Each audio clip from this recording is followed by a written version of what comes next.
Good morning. I am Miss Leigh-Ann from the Carbondale Public Library, and today we are going to start thinking about St. Patrick's Day. But instead of books about St. Patrick's Day, we are going to look at books that the only thing they have in common is that they have a green cover. And we have a variety of different kinds of books for you. The first one is a photographic fantasy, Lost in the Woods, by Carl R. Sams II and Jean Stoic. It is published by Carl R. Sams II Photography. That's one of the things that it's different about this book. It's not the pictures aren't illustrated, they're photographs. And there's photographs of lots of different kinds of wild animals you would find in the woods. I chose this book because at this point in the year we're starting to look forward to spring. And this is a nice spring story. We have a fawn that's by itself, and all the animals are in the woods that they're wondering, why is this fawn by itself? Does it belong here? Something that you'll learn by reading this book is why a mother deer, a doe, would leave her fawn by itself. Because there is a specific reason, and you can find out by reading this book. Okay, now I have a reader. So for those of you who are just starting out learning how to read, we have Fly Guy and the Frankenfly by Ted Arnold, published by Cartwheel Books. And I chose this one. The cover's not completely green, but Frankenfly is green, and the title is green, and the back of the cover is green. So there is still a lot of green. We have Frankenfly. Oh, actually, before we get to Frankenfly, there's Buzz and Fly Guy. And Fly Guy is Buzz's pet fly, and Buzz wakes up in the middle of the night and to find Fly Guy creating Frankenfly. But you have to read to find out, is it a dream? So you have to read and find out if it's a dream or if it was real. We don't know. Okay, now we have two chapter books, because one is a good one for those who are just starting to get into chapter books, and this one is called Uh-Oh, Chloe by Jessica Harper, illustrated by John Berkeley.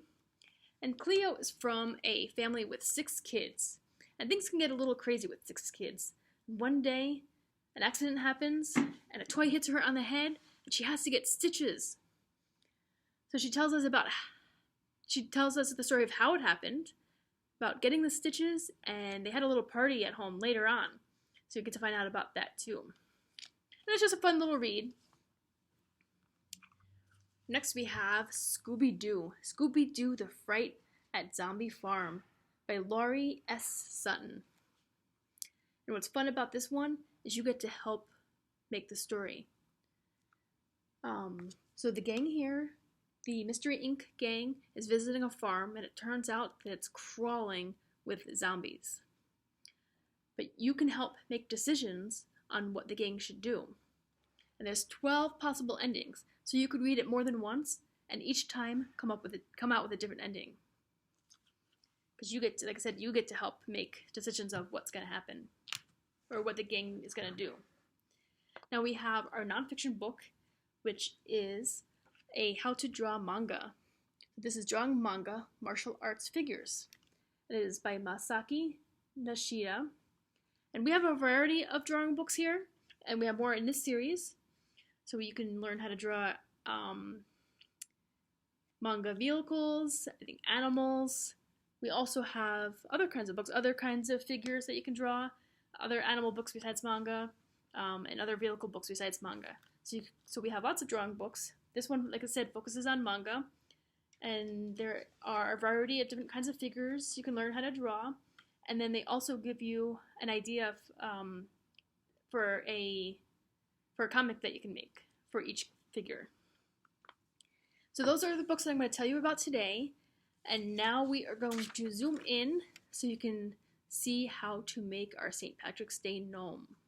And one thing I am going to show you is how on this one I used green, orange, and white to go with Ireland's flag, because those are the colors of Ireland's flag.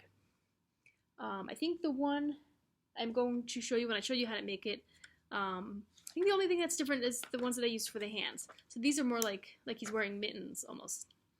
But the same thing with the other one. And the other one I used this green. So I'll show you the materials that you need. and then also how to put it together. So we are going to zoom in.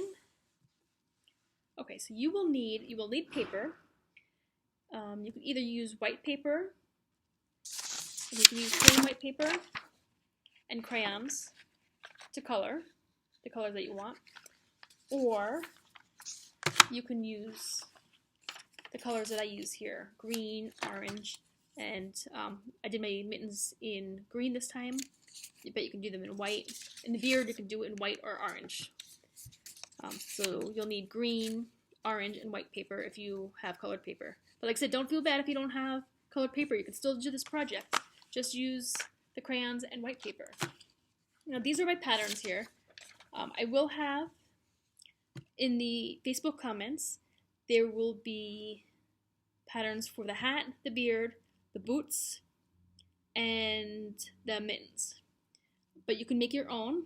I do recommend if you don't have a printer to print out the patterns, that's fine. You can draw your own. That's how I made the patterns, is I made my own, and then I am going to share those with you. So if you're going to make your own, I do recommend a pencil, so you can make the outline in pencil, so if you make a mistake, you can just erase it and fix it. So I'll move those out of the way.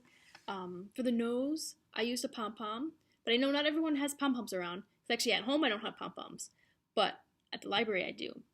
So what you could do is you can cut out an oval or a circle from paper to make the nose also. And so what I did is I had some things already cut out. You will need to cut out a beard, a hat, his arms and hands, or they're almost like mittens, a shamrock, and his boots. I want to show you how I did the boots. Because you'll need 2 boots. So what I did, and you can do this for the mittens too, if you're not using the pattern, you can draw a boot onto the paper, fold the paper in half, and then you can cut out 2 boots at once. Now this is not always easy to cut out 2 things at once, because you may have to make sure you're holding the paper. It helps if the paper is folded, and you can do the fold part last, so that helps hold it together while you're cutting. So I think this is the last thing we need. And then we have all our other parts all the way already here. Okay, so those are our boots. Okay, so now we have all our parts. I'm going to move the scissors out of the way because I don't need those, but I will need my glue stick. We're going to take our beard. Okay, I'm going to put it on the side that doesn't have, I'm going to flip it over because the side has some markings and stuff on it. So there's our beard and our hat. That's what I'm going to start with. Now on the pattern, the edges are a little, like they're pointy, like on the sample. But this one I decided to mix things up and I rounded them. I think for me, I kind of like the rounded ones a little bit better. But either will work. We'll put our glue on and our hat. So it's pretty easy once you have all your parts cut out. So the boots, you're going to want to put them opposite. So put the 2 straight lines together. And all you have to do is put the glue on the edge, like that, and then you just put the beard right over.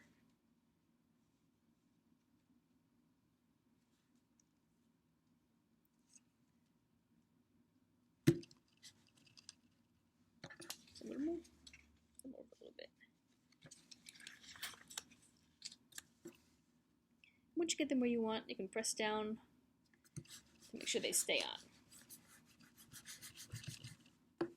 Our shamrock will go right in the middle.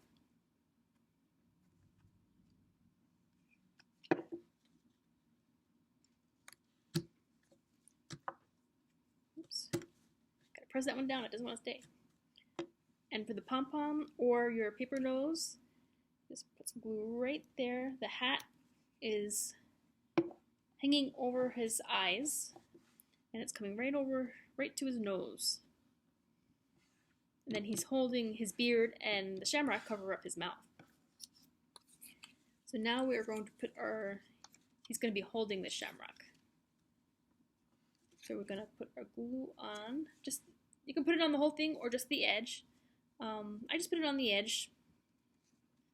That's all he really needs. Oops. Uh-oh. I put the glue on the wrong side on that one. That happens sometimes.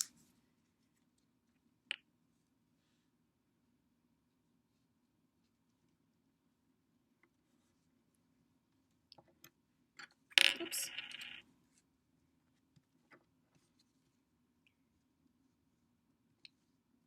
There we go. There is our gnome. Or if you want, he could be a leprechaun, but these are gnomes.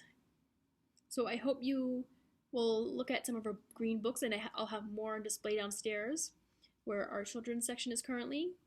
And we will also have some kits available to make this. So if you don't have materials and you can get to the library, you can pick up a kit and you'll have all the materials to make it. The only thing you won't have would be the glue and the scissors.